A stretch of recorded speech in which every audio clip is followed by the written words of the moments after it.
Eh bien, bonjour, l'objectif de cette vidéo est de vous expliquer comment l'on peut déterminer l'argument d'un nombre complexe. Alors, cette vidéo s'adresse plutôt à des élèves de niveau L1, BUT, génie électrique, car on va utiliser une fonction qui n'est pas du programme de lycée, mais qui est la fonction arctangente. Alors, tout d'abord, quelques rappels de terminal STI2D ou de terminal option mathématiques experte, pour ceux qui ont pris l'option.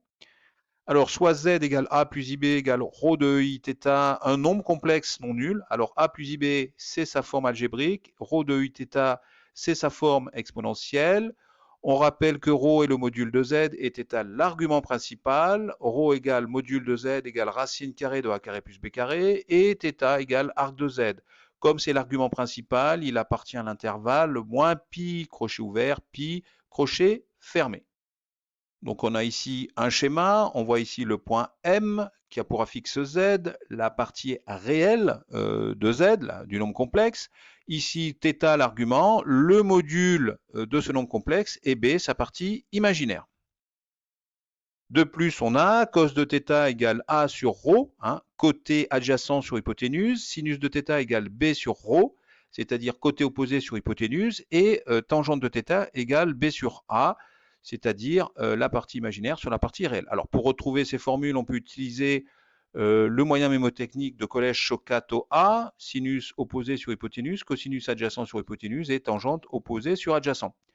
Alors, on pourrait démontrer, mais ce n'est pas l'objectif de cette vidéo, que ces formules fonctionnent aussi dans le deuxième, troisième et quatrième cadran. Alors, en terminale, on utilise ces formules pour calculer θ par identification. Le problème de cette méthode, c'est qu'elle ne fonctionne qu'avec des valeurs remarquables.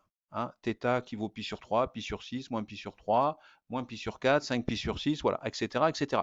Donc, nous, ce dont on a besoin, c'est d'une méthode qui va me permettre de calculer la valeur de θ, quel que soit A et B. Je dois être capable de calculer l'argument, quel que soit A et B.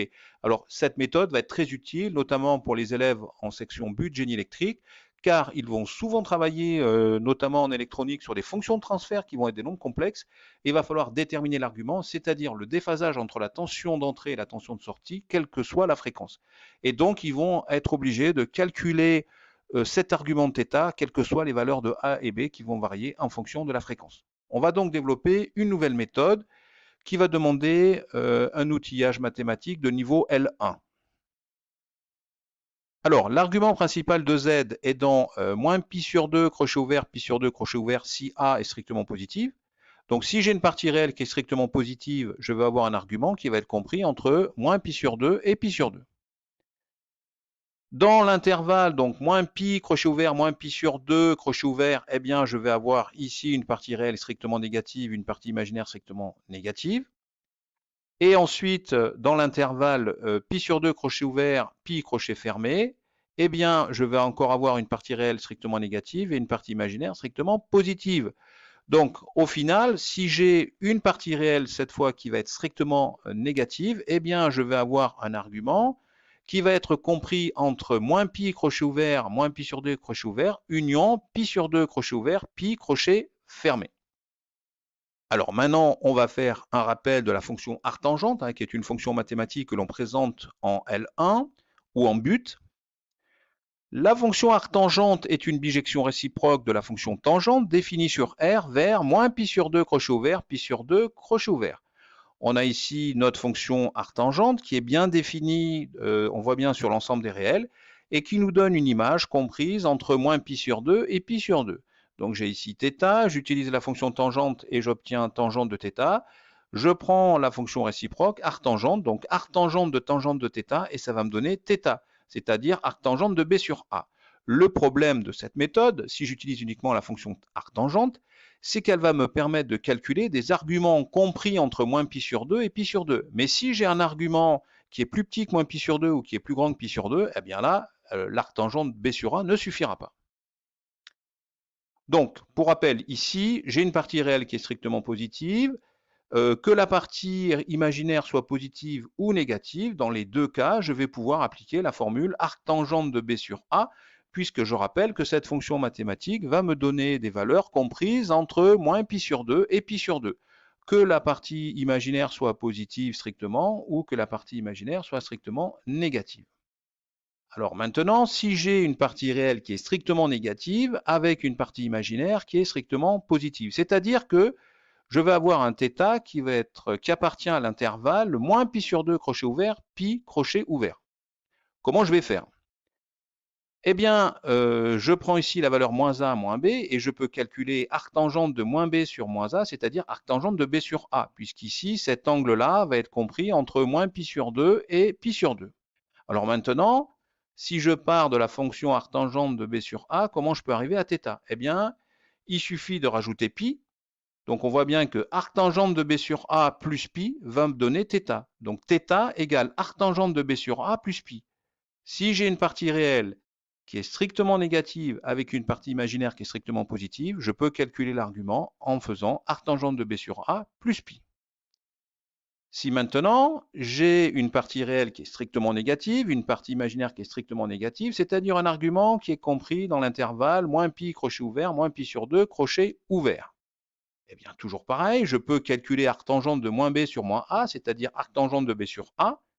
Partant de là, comment je peux faire pour arriver à θ? Eh bien, il suffit de soustraire pi, de faire moins pi, et on voit bien que θ est donc égal à arctangente de b sur a moins pi, et ainsi j'obtiens θ. Donc, dans le cas où la partie réelle est négative, mais la partie imaginaire est strictement négative, eh bien, cette fois, je ne vais pas faire plus pi, je vais faire moins pi.